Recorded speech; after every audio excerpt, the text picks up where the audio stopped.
Yes, ये देखिए आपके पार्ट 4 के वर्षा रानी जो चैप्टर था उसके शब्दार्थ हम कॉपी में लिखेंगे।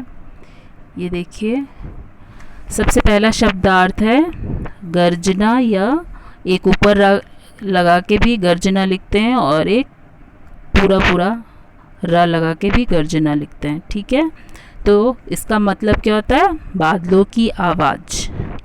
हमारा दूसरा शब्दार्थ है जमकर, जमकर मतलब खूब। फिर थर्ड है घंघोर घटा, घंघोर घटा मतलब काले काले बादल। फिर देखिए फोर्थ वाला हमारा है तलैया, तलैया मतलब पानी के छोटे छोटे तालाब। आपने देखा होगा ना, बारिश में छोटे छोटे जो पोखर भी बोलते हैं उनको, भर जाते हैं, उनको क्या बोलते हैं? तालाब। और काफ़ी समय तक उसमें पानी जब गहरा इकट्ठा रहता है तो वो क्या बन जाता है? तालाब। अब देखिए फिफ्थ वाला है सौंधी, सौंधी मतलब सुगंधित। ठीक है, ये शब्दार्थ आपको अपनी नोटबुक में लिखने हैं। आगे देखिए, आगे ये वाली जो एक्सरसाइज है ये आपको अपनी बुक में ही करनी है। तो देखिए कविता की पंक्तियाँ पूरी करें। ठीक है, तो ये कविता की 4 पंक्तियाँ हैं जिसको हमें पूरा करना है। लिखा हुआ क्या है? भर गए। भर गए के आगे जिन बच्चों ने पोएम पढ़ लिया वो तो फटाफट आंसर देंगे इसका। भर गए के आगे सारे ताल तलैया, तो ये आपको फिल करना है। ये वाली लाइन, पूरी लाइन क्या बन जाएगी? भर गए सारे ताल तलैया। आगे देखिए मेढक गीत क्या भरेंगे? सुनाते, और है ऑलरेडी लिखा हुआ है। तो भर गए सारे ताल तलैया मेढक गीत सुनाते हैं।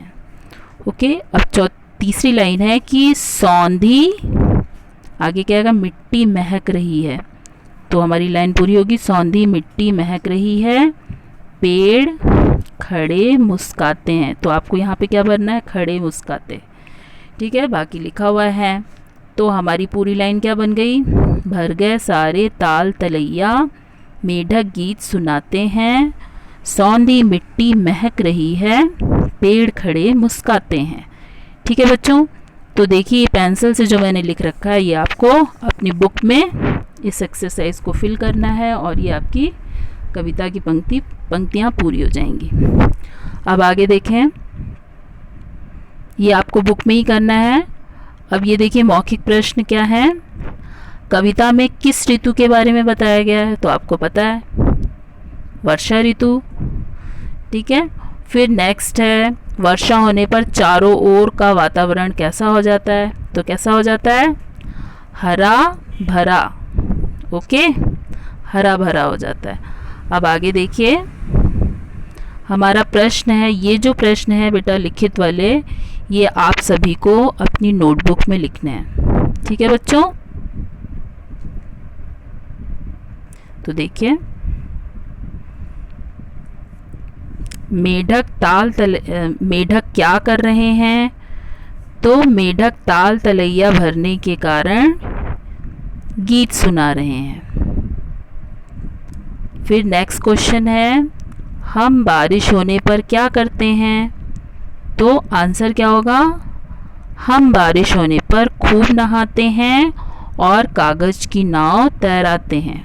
ठीक है, ये दोनों आप लोगों को प्रश्न और उत्तर अपनी हिंदी क्लास वर्क नोटबुक में लिखने हैं। ठीक है बच्चों, अब आगे चलते हैं। आगे हमारी जो एक्सरसाइज है इसको हमें बुक में ही करना है आपको। ठीक है, देखिए समान तुक वाले शब्द लिखो। तो समान तुक वाले शब्द हमारी कविता में क्या क्या आए हैं वो लिखने हैं। पानी का क्या हो जाएगा?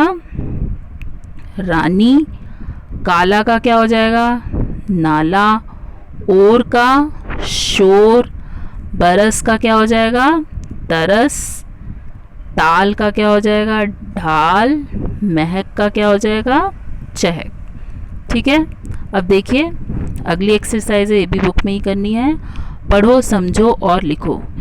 ये जो हमारे शब्द दिए गए हैं इनकी मात्राएं और वर्ण अलग किए गए हैं। देखिए क्या लिखा हुआ है? रानी। रानी में र प्लस आ प्लस न प्लस ई। आपको पता है किसी भी वर्ण के नीचे जब ये हलंत लगता है तो वो वर्ण क्या होता है, स्वर रहित हो जाता है, मतलब उसमें स्वर नहीं है।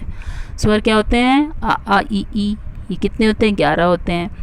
तो वो स्वर के बिना जब हम उसको लिखते हैं तो उसके नीचे हलंत लग जाता है। ठीक है बच्चों, तो ये देखिए इसी तरह रानी लिखा है ना, तो रा में आ की मात्रा अलग कर दी, इसके रा के नीचे हलंत आ गया, र प्लस आ प्लस ना में ई की मात्रा जुड़ी है, ई की मात्रा लगी तो ना के नीचे हलंत आ गया। इसी तरह से आपको बाकी भी करने हैं। देखिए गीत, गीत में ग अलग किया, हलंत आ गया, ई की मात्रा ई अलग कर दी, प्लस प्लस अ, त में क्या छुपा हुआ है, अ, जब अलग कर दिया अ को तो त के नीचे हलंत आ गया। अब देखिए अगला क्या है, बिजली, ब अलग किया हमने, फिर ब में कौन सी मात्रा लग रही है, छोटी की, तो ई को अलग किया, प्लस ज में कौन सा स्वर है, अ स्वर छुपा हुआ, तो अ को अलग कर दिया, प्लस ल प्लस ई। इस तरह से हमने मात्राएं अलग की और वर्ण को अलग लिखा। ठीक है, तलैया, तलैया में देखिए त के नीचे हलंत लग रहा है, प्लस अ प्लस ल प्लस आई की मात्रा कैसे लगती है, 2 मात्राएं लगती है, और ए की सिर्फ 1 लगती है। ठीक है, प्लस य प्लस आ। ठीक है, तलैया।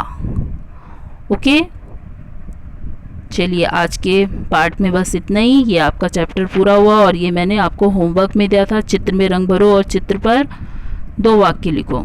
ठीक है, तो इसको आपको कलर कर लेना है और इससे रिलेटेड 2 वाक्य आपको लिख कर रखने, ये आपका होमवर्क है। ओके बच्चों, बाय।